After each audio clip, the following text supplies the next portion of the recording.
Bonjour à tous, aujourd'hui vidéo réponse à race et intelligence d'Anthrax.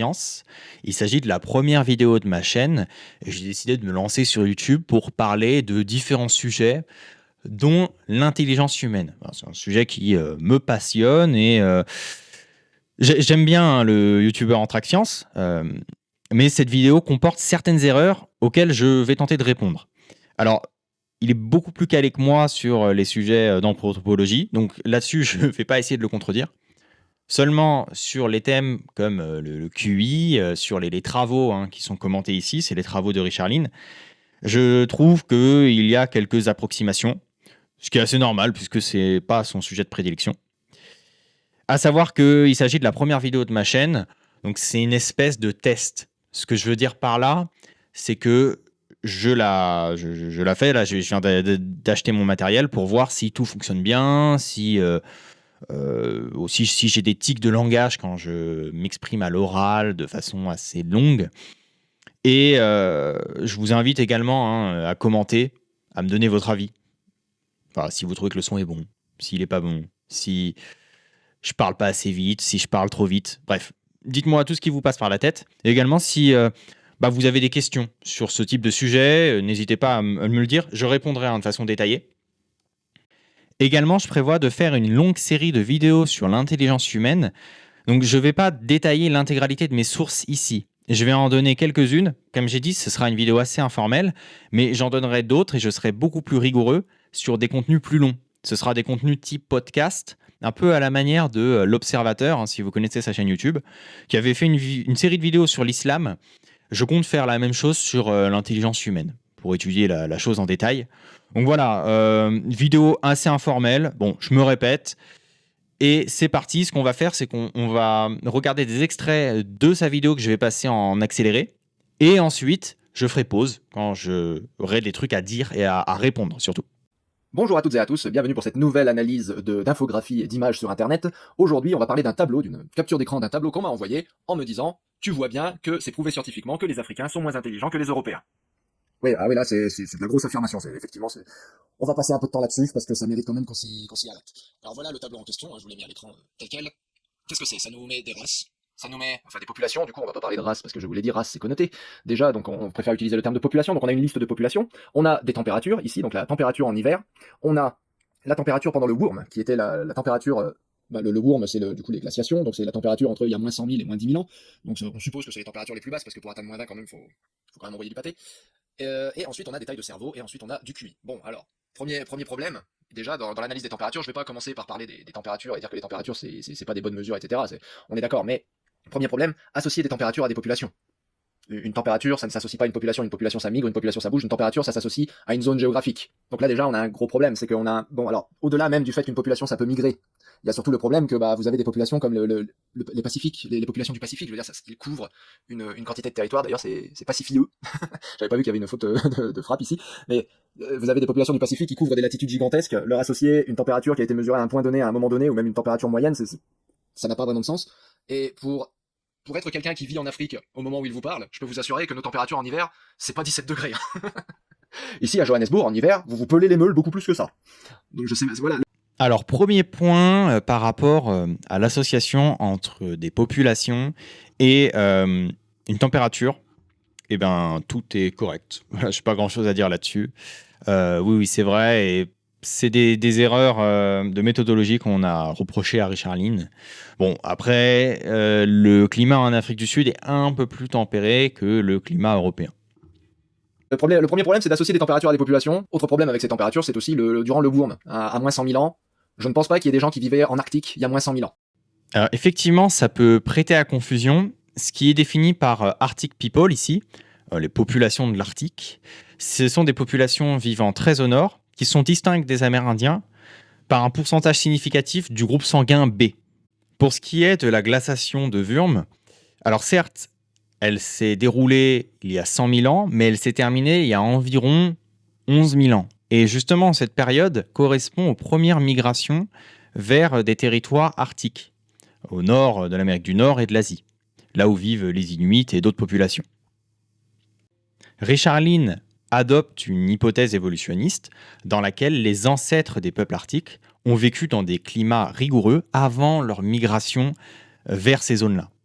Et donc, selon lui, ils ont adapté leur génétique lors de la glaciation de Würm, sans pour autant vivre dans des territoires arctiques. Simplement, au cours de la glaciation de Würm, le climat étant plus froid, ils avaient déjà des prédispositions à vivre dans des zones arctiques, dans un climat plus chaud. Je ne sais pas si c'est assez clair ce que je dis, j'espère que c'est compréhensible. Je vais pas m'occuper encore de la case race. La case race, on va la faire en dernier, parce que c'est... Voilà, je veux pas spoiler la case race maintenant. On va juste s'occuper de ces cases-là pour l'instant, donc les cases température. On pourrait du coup se questionner sur la validité de cette valeur-ci. Est-ce qu'elle s'applique vraiment, encore une fois, à la latitude donnée? Je dis pas qu'il n'y a pas fait moins 20 degrés, par contre, qu'il y ait des gens qui aient pris ces moins 20 degrés dans la tronche et que ça ait eu un réel effet sur leur évolution. Discutable. Bref, la catégorie... Alors, Lynn identifie quelques adaptations corporelles qu'ont subies les populations arctiques. La première, c'est un corps trapu, avec un tronc épais et des membres courts. Ça permet de réduire la perte de chaleur, conformément à la règle d'Allen. Mais aussi au niveau du visage, un nez aplati et bien inséré, ce qui permet de réduire le risque d'engelure. Et des yeux plus bridés, assez prononcés, plus prononcés d'ailleurs que chez les populations est-asiatiques. Ça permet de protéger du vent et de la réverbération lumineuse sur la neige. Aussi, ils ont beaucoup de graisse sous-cutanée. Alors souvent, vous verrez, les populations arctiques ont des joues assez épaisses. En fait, ça, c'est quelque chose qui leur permet d'avoir beaucoup de graisse dans les joues, d'être assez joufflus, et donc de mieux se protéger du froid. Lynn utilise le terme de race. Ça, je suis d'accord, c'est quelque chose de discuté, ça ne fait pas consensus.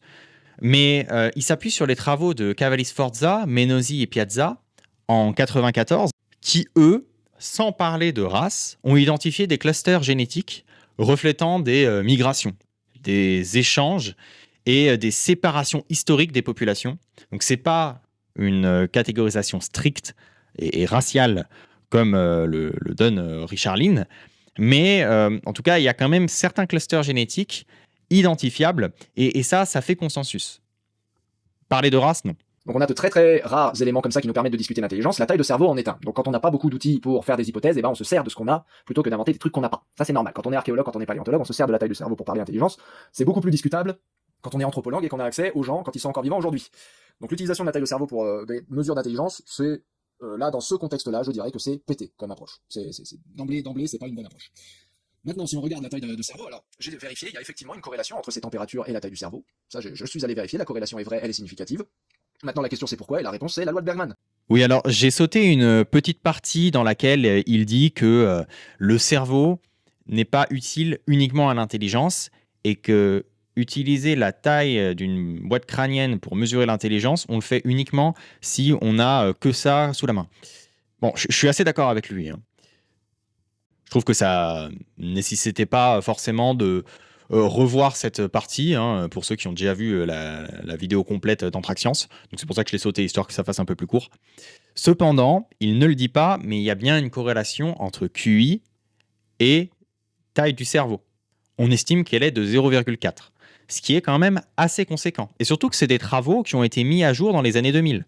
On ne parle pas des observations scientifiques, enfin pseudo-scientifiques, hein, qui ont été faites par Morton par le passé, qui, j'en parlerai plus en détail, manquaient cruellement de rigueur. Dans les années 2000, il y a une méta-analyse qui a été publiée par Vernon, qui confirme la corrélation entre taille du cerveau et QI avec des méthodes beaucoup plus modernes, avec des IRM et des CT scans. Et elle est bien de 0,4. Donc, ce que ça veut dire, c'est qu'on peut expliquer à environ 40% l'intelligence d'un groupe grâce à la taille de sa boîte crânienne. La très simple et très célèbre loi de Bergman qui dit que quand on est plus petit, plus gros, plus trapu, on résiste mieux aux déperditions de chaleur que quand on est grand, élancé et fin. Et elle s'applique très bien à l'humain, la loi de Bergman. Voilà un article par exemple qui réexamine la question de la loi de Bergman et son applicabilité à l'être humain. C'était en 2013, c'est relativement récent. C'est un des centaines, voire même des milliers d'articles qui se posent la question, est-ce que la loi de Bergman s'applique à l'être humain? Donc il trouve un lien, une corrélation qui est significative chez l'humain. Bref, chez l'être humain, quand on habite dans un environnement plus froid, on est plus trapu, plus gros, on a une masse corporelle, c'est ce que dit cet article de 2013, on a une masse corporelle plus élevée, et du coup, quand on a une masse corporelle plus élevée, on a des organes plus gros, et ça inclut le cerveau. Et ça inclut d'autant plus le cerveau que le cerveau étant votre premier organe consommateur de sucre, ou un des plus grands consommateurs de sucre de votre corps, c'est aussi un des organes qui va produire le plus de chaleur. Alors oui, ici, il nous cite la loi de Berman. Moi, j'avais cité la règle d'Allen. Ce sont une loi et une règle assez similaires. Donc la règle d'Allen, elle affirme que les populations vivant dans des climats froids ont des membres plus courts et plus trapus pour limiter la perte de chaleur. Et la loi de Berman affirme que les populations vivant dans des climats froids ont tendance à avoir une masse corporelle plus importante. Donc ce qui explique, comme j'ai dit, un tronc large, corpulence robuste et membres courts. Et oui, il a complètement raison là-dessus, hein. Ça explique la taille de la boîte crânienne qui est plus imposante. Et enfin, la dernière colonne, c'est le quotient intellectuel. Le quotient intellectuel, IQ, QI en français. Le quotient intellectuel, alors, quand vous regardez le tableau tout seul, on ne vous dit pas de quel quotient intellectuel les gens se sont servis pour faire cette analyse, et ça, c'est important à savoir. Il n'existe pas qu'un seul quotient intellectuel, mesdames et messieurs. Il en existe à peu près autant que de gens qui font des tests de QI. Scientifique dans la description qui parle justement des tests de QI. Et vous verrez, les tests de QI, c'est beaucoup plus compliqué que ce que vous croyez. Ici, il nous dit qu'il n'y a pas un seul quotient intellectuel. Alors, je crois qu'il y a un abus de langage. Il veut dire qu'il y a plusieurs tests de QI plutôt que plusieurs QI. Donc déjà, il n'y a pas un quotient intellectuel. Lequel a été utilisé? Compartons des mesures comparables, parce que si ce 91 a été obtenu sur un test de QI qui est différent de celui sur lequel cette valeur de 105 a été obtenue, les deux valeurs ne sont juste pas comparables. Vous êtes en train de comparer des choux et des carottes. Donc ça, c'est pour le QI. En plus, là, on a donc une utilisation du test de QI qui, encore une fois, est interprétée pas comme il faut. On n'interprète pas le QI en intelligence brute. On dit pas un plus haut QI, ça veut dire que tu es plus intelligent. Le test de QI, à la base, c'est quelque chose qui a été inventé pour détecter, pour diagnostiquer des retards de développement mentaux. Alors là, il a dit beaucoup de choses. Le QI n'est pas une mesure de l'intelligence, ça c'est vrai. C'est simplement vrai parce qu'il n'y a pas de consensus sur ce qu'est l'intelligence aujourd'hui. Le QI, ce serait plutôt une mesure des capacités cognitives. Un peu comme si vous aviez un disque dur à l'intérieur du cerveau et qu'on mesure les performances de votre disque dur. Je vulgarise, hein. C'est pas exactement ça, mais c'est une image, ça vous permet d'y voir un peu plus clair. Après, il nous dit que le QI a été inventé pour diagnostiquer des retards d'intelligence, des retards mentaux chez les enfants. Il a raison. Ça a été inventé par Binet. Et à la base, effectivement, ça servait à ça. Sauf qu'entre-temps, le QI a subi une série d'évolutions et que désormais, il n'est plus cantonné à la détection de retard mental. En fait, le QI, au départ, ça servait à mesurer un âge mental. Puis, c'est devenu une mesure plus générale, surtout après la Seconde Guerre mondiale, pour mesurer les capacités cognitives de population. Aujourd'hui, les tests de Binet existent toujours. Ils ont d'ailleurs été régulièrement revisités. Et effectivement, sur les travaux de Richard Lynn, c'est pas précisé sur le tableau, mais il a utilisé différents tests de QI. Et il s'est attaché principalement aux tests de QI les plus reconnus. Donc je vais les citer, hein. On a la matrice de Raven, le test de Wechsler, le WISC et aussi le WAIS. Donc pour les enfants, le premier, C pour Children et A pour adultes, le second. Également d'autres tests comme le Culture Fair Intelligence Test de Cattle et le DAS. Il a également utilisé des tests qui sont reconnus scientifiquement, mais quand même moins bien standardisés que ces premiers. Mais il ne l'a fait uniquement lorsqu'il était obligé de le faire parce qu'il n'avait pas d'autres ressources. Ce qu'il faut savoir, c'est que le travail de Richard Lynn est titanesque. Et certes, il a lui-même fait passer des tests de QI, mais il n'a pas non plus fait passer des tests de QI à l'ensemble des populations qu'il souhaite représenter. Et c'est ça qu'on peut lui reprocher, c'est que à cause de ça, il a fait certaines approximations en se basant sur des résultats parfois controversables, parfois également désuets. Ça n'a rien à voir avec l'intelligence à la base, le test de QI. C'est juste un outil diagnostique pour diagnostiquer des retards mentaux. Et ça, encore une fois, c'est quelque chose qu'il faut rappeler sans cesse, et ce n'est pas un outil de mesure de l'intelligence, le QI. Contrairement à ce que son nom a l'air d'indiquer, ce n'est pas ça, un test de QI. Et donc, qu'est-ce qui se passe? Avec un test... Alors, j'ai plusieurs choses à dire ici. Premièrement, il nous parle d'intelligence. Le tableau qu'il commente ne parle pas d'intelligence. Il y a marqué QI. On parle de QI. Donc, je ne sais pas pourquoi il utilise le terme intelligence. J'ai dit tout à l'heure qu'il n'y a pas de consensus sur l'intelligence et que le QI ne mesure pas l'intelligence. C'est exact, mais c'est quand même à nuancer. C'est-à-dire qu'on a certaines définitions de l'intelligence. J'en parlerai plus tard plus en détail sur d'autres vidéos. De là à dire que le QI n'a rien à voir avec l'intelligence, c'est quand même une position assez osée qui n'est pas valide. de QI, de fait que ce n'est pas une mesure objective de l'intelligence humaine, un test de QI, eh bien ça a tout un tas de biais, et notamment il y a des biais très connus des tests de QI qui sont que ces tests de QI ont été inventés par des gens, des médecins qui sont européens, qui sont de la civilisation occidentale, et donc quand vous faites des mesures de QI sur des gens qui ne sont pas de la même civilisation occidentale, qui n'ont pas reçu la même éducation, eh ben vous avez des tests de QI inférieurs. On a un argument qui revient souvent, effectivement, que les tests de QI ont été inventés par des Européens et donc il faut être européen pour les réussir. Seulement, je trouve que c'est en contradiction avec ce qu'il a dit juste avant, en soumettant l'idée qu'il existe des milliers de tests de QI. S'il existe des milliers de tests de QI, rien n'empêche des populations extra-européennes d'inventer des tests de QI. Donc je trouve que cet argument est un peu fallacieux, surtout quand on lit le tableau et qu'on voit que les QI les plus élevés sont ceux des Est-Asiatiques. Et d'ailleurs, quand on creuse un peu le sujet, on se rend compte que il existe des QI encore plus élevés chez certaines populations qui ne sont pas des Est-Asiatiques ni des Européens. Les Juifs ashkénazes, certains diront que c'est des Européens, en tout cas ce ne sont pas des Blancs, ont des scores au test de QI encore supérieurs aux Est-Asiatiques. Je crois que la moyenne du QI d'un Juif ashkénaze atteint à peu près 115. De même, il y a certaines ethnies en Inde, notamment les Parsis, qui ont des QI avoisinant ceux des Juifs ashkénazes. Alors là, pour le coup, les sources sont beaucoup moins claires. Pour tout vous dire, j'ai entendu ça un jour dans un podcast dans lequel s'exprimait Charles Murray, qui est un auteur reconnu sur la question de l'intelligence humaine, et qui soumettait l'idée que les Parsis avaient un QI équivalent à celui des Juifs. C'est une population qui s'en sort très bien économiquement, donc pour moi ça fait sens, et j'ai confiance en Charles Murray. Après, si vous considérez que ce que je dis ici n'a pas de valeur scientifique, comme j'ai pas vraiment de source à vous donner, j'aurais tendance à acquiescer. Voilà, si vous n'êtes pas occidental, si vous n'avez pas la même notion de l'intelligence que la personne qui a créé le test de QI, de toute façon, vous n'aurez pas des résultats aussi élevés que les gens qui partagent avec la personne qui a inventé le test de quotient intellectuel. Vous n'aurez pas, si vous ne partagez pas ce bagage culturel avec cette personne-là, vous n'obtenez pas les mêmes valeurs de QI. Ça n'a rien à voir avec votre intelligence, ça a à voir avec votre appartenance culturelle. Si vous n'avez pas la même personne faisant le même test de QI 2 fois dans sa vie, n'aura pas le même résultat si entre deux elle a reçu une éducation.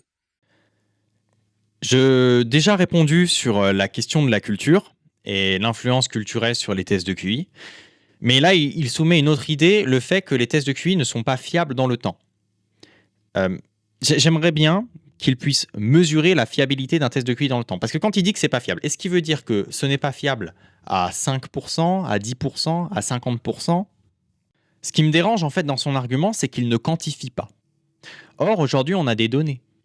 Les tests de QI les plus reconnus, donc comme j'ai dit, le test de Wechsler, c'est le plus reconnu, enfin à mon sens, c'est le meilleur, a un taux de fidélité de 90%. Un taux de fidélité de 90%, ça veut dire que si on prend une population donnée, qu'on fait passer un test de QI type Wechsler à cette population, et qu'on fait passer ce même test 5 ans plus tard à cette même population, on pourra expliquer le score moyen de QI de cette population à 90% sur la base des scores d'il y a 5 ans. L'éducation augmente les points de QI, au moins jusqu'à 20 points, si je me souviens bien. Donc l'éducation augmente le QI. Ça, c'est aussi quelque chose qui est démontré, qui est connu depuis très longtemps. Et donc, ça veut dire ce que ça veut dire. Cette personne n'est pas devenue plus intelligente quand elle a reçu une éducation. Cette personne a reçu de l'éducation, c'est tout. Et donc, c'est pas l'intelligence de base. C'est pas donc le QI, c'est pas la mesure de l'intelligence innée. Ici, il ne donne pas de source.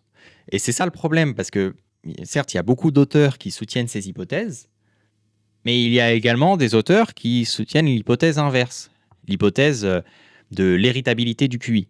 Je peux citer par exemple Jensen, mais également Plomin. Alors Plomin qui soutient cette hypothèse, mais de façon plus générale.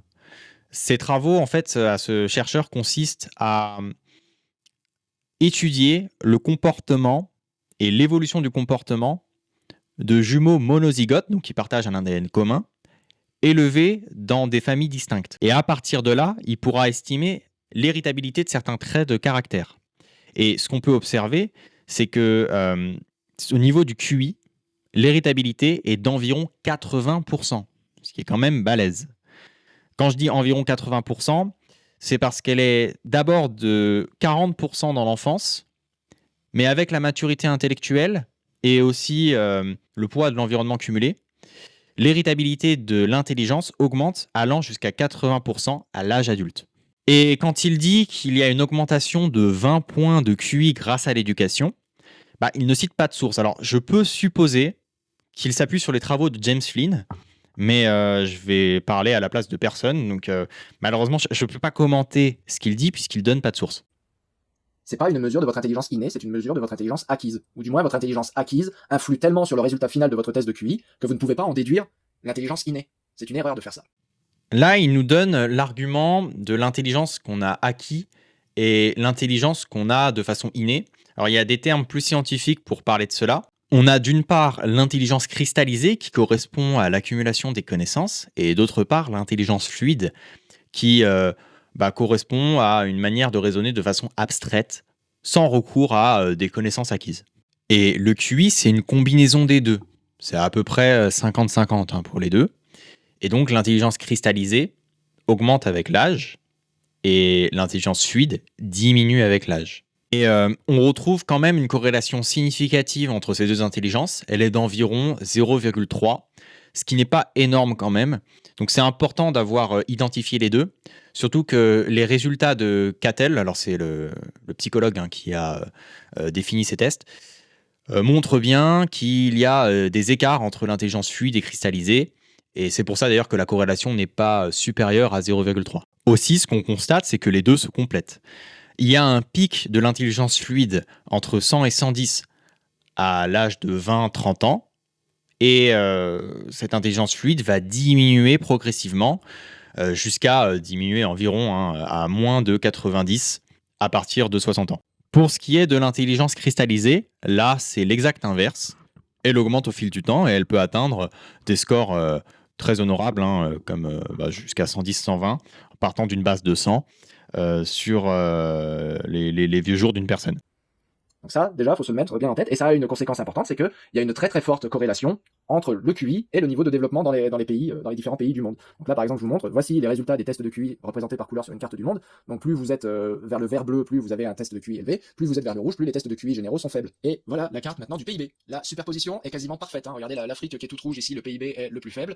Ici, vous avez les pays d'Amérique centrale ici qui sont au milieu de pays relativement développés. Là, pareil, bim, vous avez exactement la même chose. Bref, vous avez vraiment une carte de distribution des QI des résultats aux tests de QI qui se superposent absolument totalement à la carte de distribution du PIB. Et ça a à voir avec quoi? Avec l'éducation. Avec l'éducation. Alors évidemment, quelqu'un qui se met à mesurer les latitudes ou les températures, qui sont un facteur géographique nord-sud en gros, va voir qu'évidemment dans l'hémisphère nord, donc dans le nord économique développé, il va y avoir des meilleurs résultats de QI que dans le sud économique où les pays sont économiquement moins développés. C'est exactement ce que vous avez ici. Donc pareil, j'ai vérifié la corrélation. La corrélation, elle est réelle entre ces températures et ces QI, mais ça n'a à voir qu'avec le niveau de développement des pays. Donc effectivement, vous avez les Européens et l'Asie de l'Est qui sont tout en haut ici, et vous avez tout en bas l'Afrique, l'Australie. Donc l'Australie, on suppose les aborigènes évidemment, etc., avec les tests de QI, les résultats aux tests de QI les moins bons. Donc là, il nous présente l'hypothèse environnementaliste. Il dit que c'est parce qu'il y a des pays développés que le QI augmente. Mais il existe, vous vous en doutez, une autre hypothèse qui consiste à dire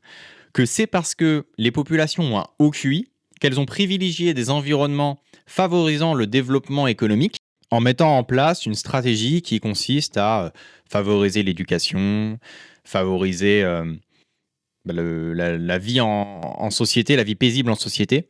C'est des sujets qui font débat et je trouve qu'il a une vision beaucoup trop tranchée sur le sujet.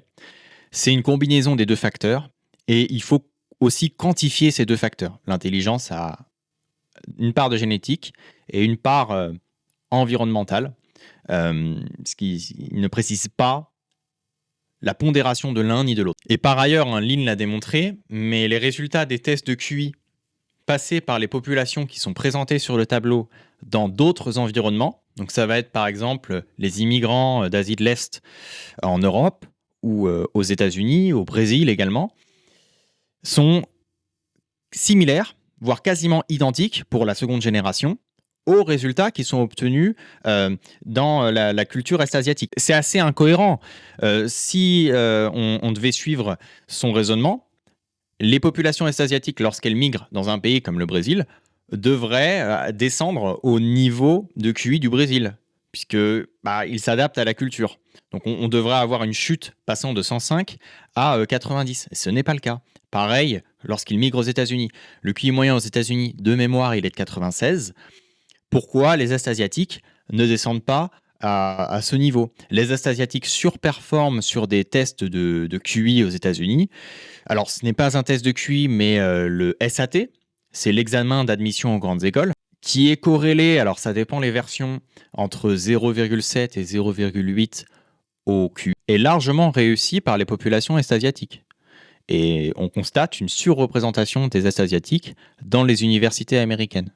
Ils sont, je crois, 8% de la population américaine et ils sont largement mieux représentés que dans la population générale dans les universités. Pour terminer sur les valeurs de QI, normalement, rien qu'en regardant les valeurs, vous devriez vous méfier, parce que par exemple, pour les Bushmen, vous avez une valeur de 54 ici, et une valeur de 54, comme je vous le disais, les QI, c'est fait pour identifier des retards mentaux, des retards de développement mentaux, et là, une valeur de 54, on est quand même sur un retard mental, enfin, normalement, c'est diagnostic d'un retard mental, quoi. Normalement, une valeur aussi basse.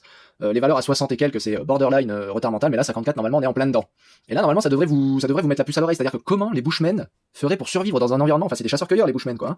Comment ils feraient pour survivre dans leur environnement relativement hostile, parce que c'est quand même le désert du Kalahari, hein, c'est pas un environnement, c'est pas la fête chez Mémé, hein, le Kalahari. C'est pas un pique-nique. Et comment ils feraient pour survivre avec juste un QI de 54? Je veux dire, ça reste des êtres humains, ils ont pas de griffes, ils ont pas de jambes surdéveloppées, ils ont pas de dents pointues pour chasser, enfin, leur seul équipement, comme tous les autres êtres humains, c'est leur cerveau, quoi. Alors, pour ce qui s'agit des Bushmen, effectivement, ça peut choquer, et là, je vais aller dans son sens, parce que les scores de QI qu'on a obtenus sur les Bushmen ne sont pas forcément représentatifs, dans le sens où ils portent uniquement sur 2 études.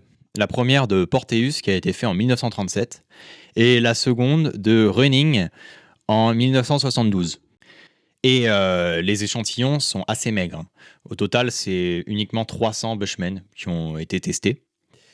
Alors, comment on a pu tester le QI des Bushmen? Pour le test de 1937, on a utilisé le test de labyrinthe sur un échantillon de 197 adultes, et on a estimé un score de 62, ce qui correspond à un âge mental de 10 ans. Ensuite, sur l'étude de Running, on a testé 108 Bushmen, leur faisant passer le test Draw-a-Person. Alors, je vous invite à regarder ce que c'est. Draw-a-Person ou Draw-a-Man, en fait, c'est juste dessiner un bonhomme. Et effectivement, ça peut paraître ridicule, hein, dit comme ça, mais c'est un test qui présente quand même certaines validités scientifiques. Bon, pourquoi ils ont fait passer ce test et pas les tests de Wechsler qui sont super bien standardisés? C'est simplement parce que les Bushmen n'ont pas les capacités nécessaires pour répondre à ce genre de test de QI. C'est avec ce test qu'on a obtenu un âge mental d'environ 8 ans. Alors, à 8 ans, un enfant européen est capable de lire, écrire, compter, et les tâches de survie des Bushmen sont parfaitement reproductibles par un enfant de cet âge, excepté la chasse.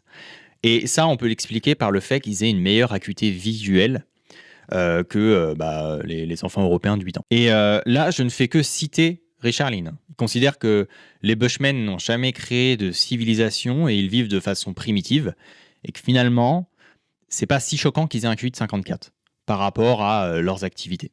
Il y a un truc qui va pas. Et oui, effectivement, il y a des trucs qui vont pas dans cette analyse. Il y a des scores qui sont beaucoup trop bas, donc comme par exemple ceux des Bushmen.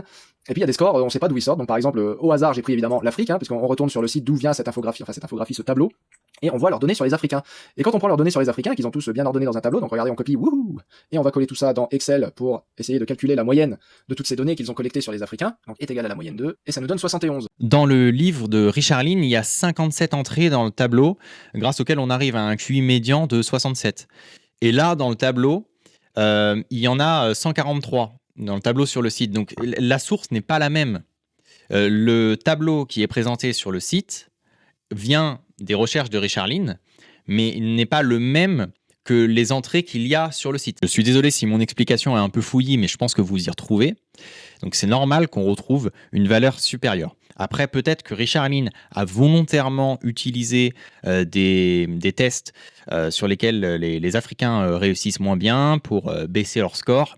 Ça, vraiment, je n'ai aucune compétence pour dire ça. On peut le supposer, étant donné qu'il y a quand même une différence de 4 points. Et 4 points, c'est assez costaud. Avec 4 points de QI en plus, une société change, clairement. En tout cas, il n'y a pas réellement d'erreur de calcul. C'est bien 67. Si on fait la moyenne des entrées dans le tableau qui est utilisée par Richard Lynn, qui n'est pas le même que sur le site de l'intelligence humaine. 71 ici. Or, la valeur qu'on nous donne depuis tout à l'heure, pour les Africains, c'est pas 71, c'est 67. Ah, bah ça fait quand même une petite différence, hein. Petite différence de 4 points. Donc, à votre avis, les erreurs, elles sont de combien là sur la totalité du truc? C'est-à-dire que quand on réutilise leurs données, on ne retrouve pas leur valeur. C'est curieux ça quand même, hein. Donc ça c'est pour les Africains d'Afrique subsaharienne. Maintenant si vous prenez les Africains de ce qu'ils disent être d'Amérique du Nord, donc les Africains qui sont américains aux États-Unis, vous reprenez les mêmes données et vous n'avez pas du tout trouvé les mêmes valeurs. Pourquoi? Bah parce que l'éducation. Eh oui. Pourquoi? Bah parce que l'éducation. Donc on va faire un nouveau tableau. Pof, hop, voilà 84. Ah bah 84. Quand les Africains ont une éducation occidentale, tout de suite ils réussissent vachement mieux au test de QI. Exactement ce que je vous disais plus tôt, avec des valeurs du coup qui approchent le haut du panier, le haut de ce tableau. Pour ce point, Richard Lynn l'explique très bien. Il considère qu'il y a déjà un facteur génétique qui n'est pas mentionné sur le tableau. C'est que il y a une influence de l'ascendance européenne chez les Noirs américains qu'il n'y a pas chez les subsahariens. Donc, selon lui, il y a 25% d'ascendance européenne chez les Noirs américains. Il se base sur les travaux de Reed en 1969 et Chakraborty, désolé si je écorche un peu son nom, en 92. Donc, on fait des analyses génétiques. Je vous mettrai les sources. Et selon le modèle qui est utilisé, il estime que 1% de gènes européens augmente le QI de 0,2 points. Et effectivement, c'est quelque chose qu'on observe quand deux populations se métissent. On va prendre par exemple un blanc et une femme est-asiatique. Le blanc a un QI de 100, la femme est-asiatique a un QI de 105. L'enfant aura en moyenne un QI de 102,5. C'est pas la seule explication qu'il donne. Il donne également un facteur environnemental, parce que les conditions de vie sont meilleures aux États-Unis. Et selon lui, c'est la malnutrition infantile qui a pu exister en Afrique, bon, même si c'est moins le cas en 2025, qui a été la cause de ce QI aussi bas.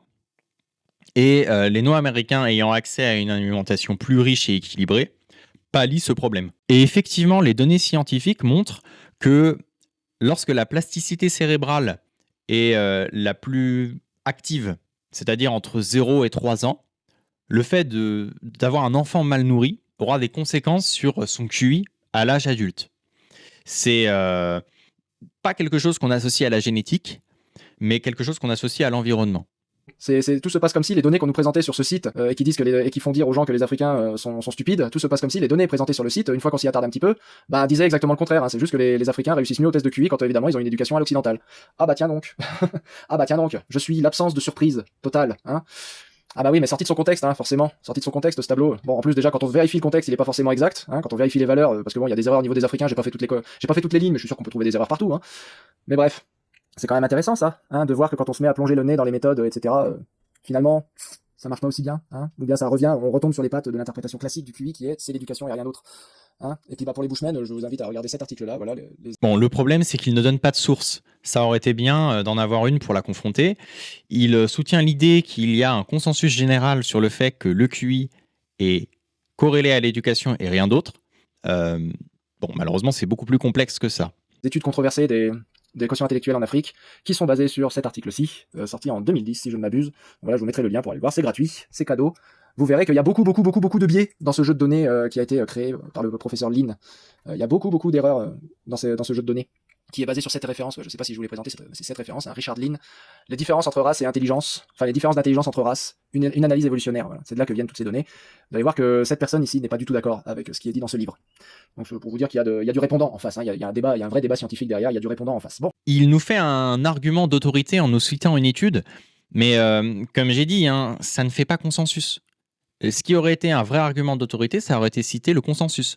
On a un organisme qui est l'APA, American Psychologist Association, qui pourrait être en mesure de définir un consensus sur la question du QI, et qui d'ailleurs l'a fait à bien des égards, notamment sur l'héritabilité de certains traits de caractère, dont, j'en ai parlé tout à l'heure, Plomin a identifié que le QI était héritable à 80% à l'âge adulte. Et c'est soutenu par cet organisme.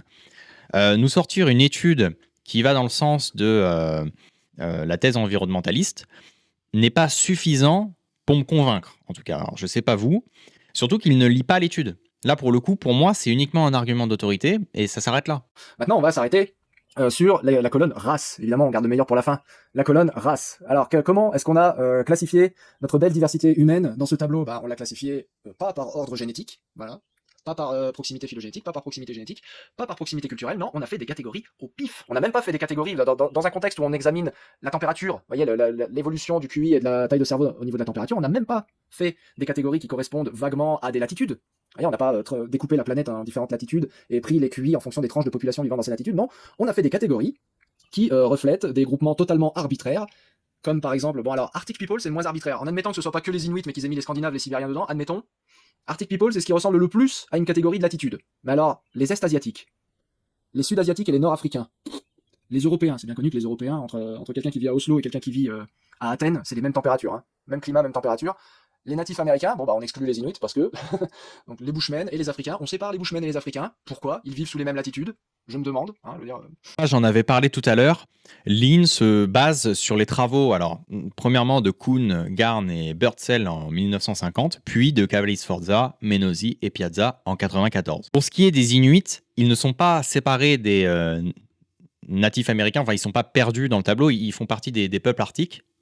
Et pour ce qui est des Blancs, des Européens, Lean lui-même ne considère pas que l'Europe constitue un groupe homogène.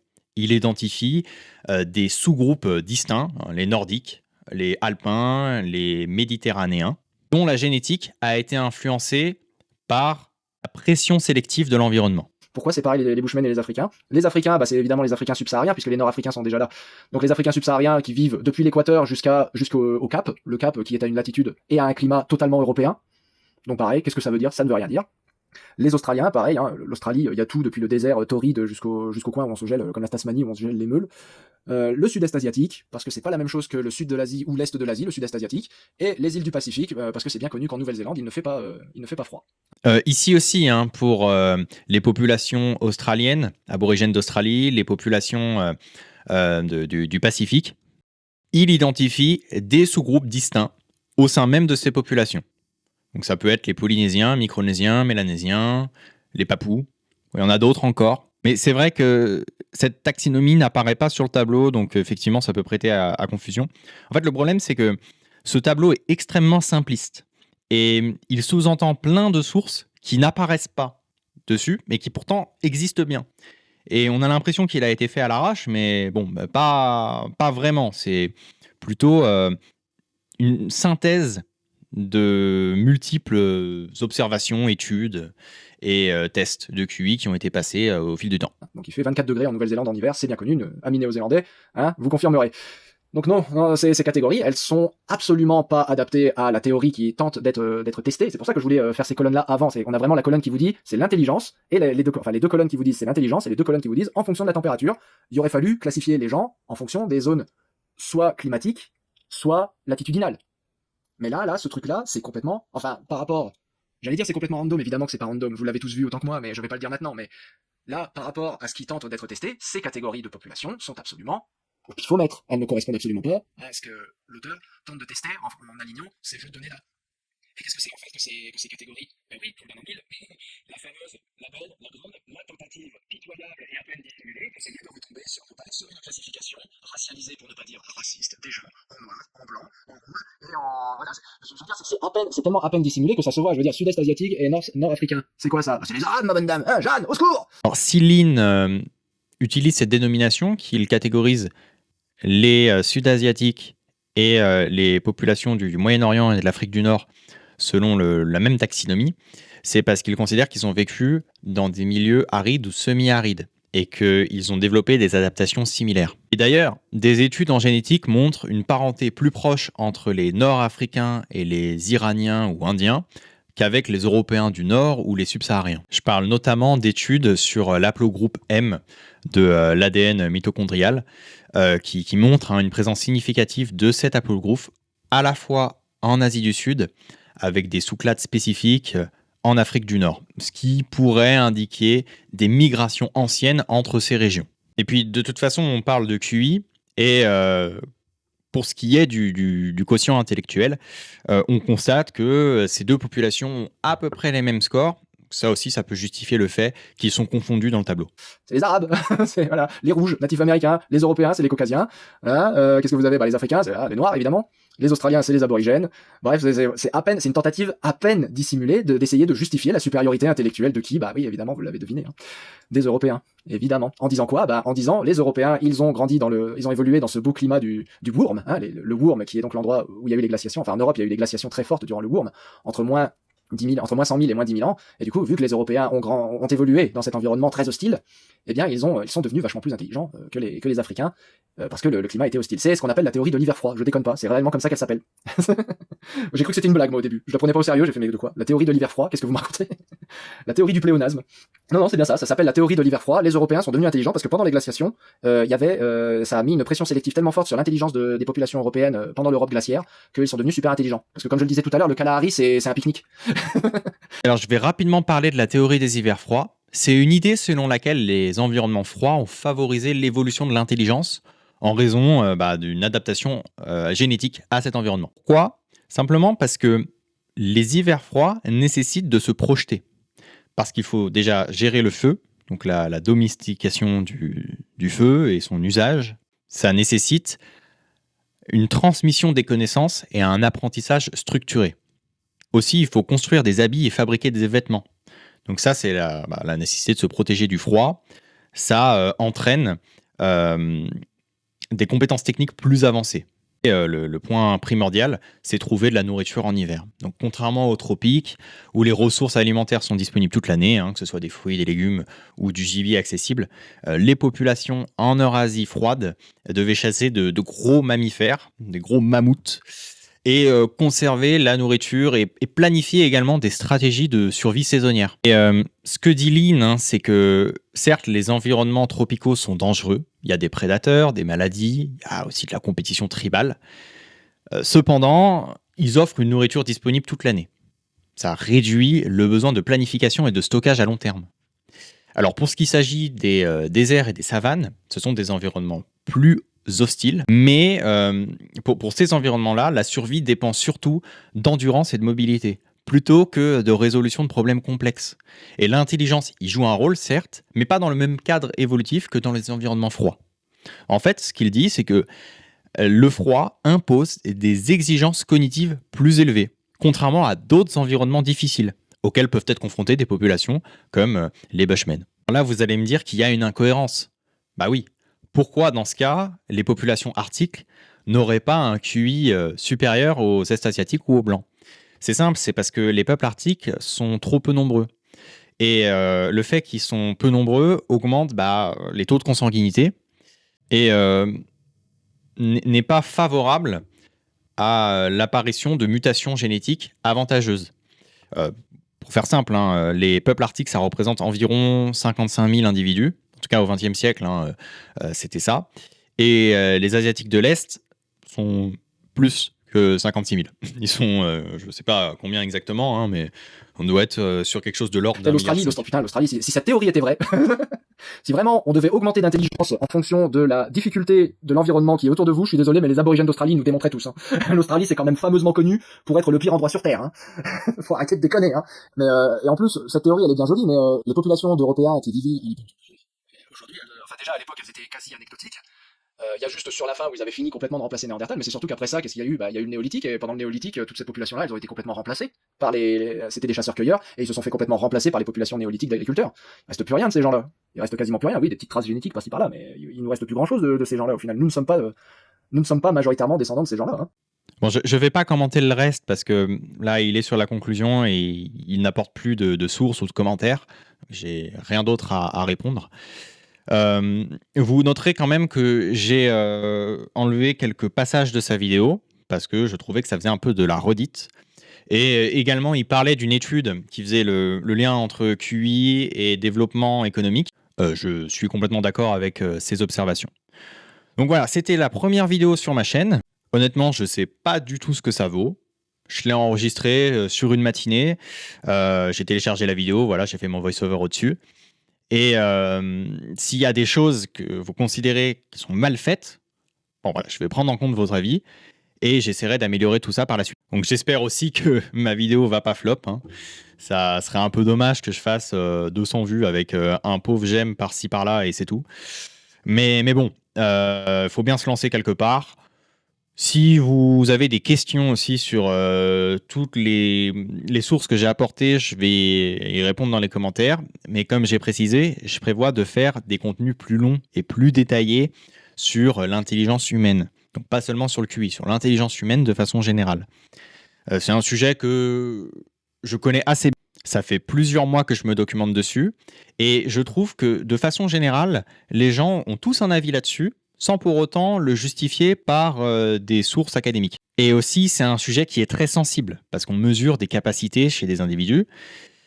Et comme c'est un sujet qui est très sensible, bah, parfois ça titille les nerfs, et je constate que certaines personnes se laissent submerger par leurs émotions et disent des choses qui ne sont pas vérifiées, qui sont complètement erronées sur ce thème-là. Et comme moi, j'ai fait quand même quelques recherches là-dessus, j'estime que je suis en mesure de pouvoir leur répondre.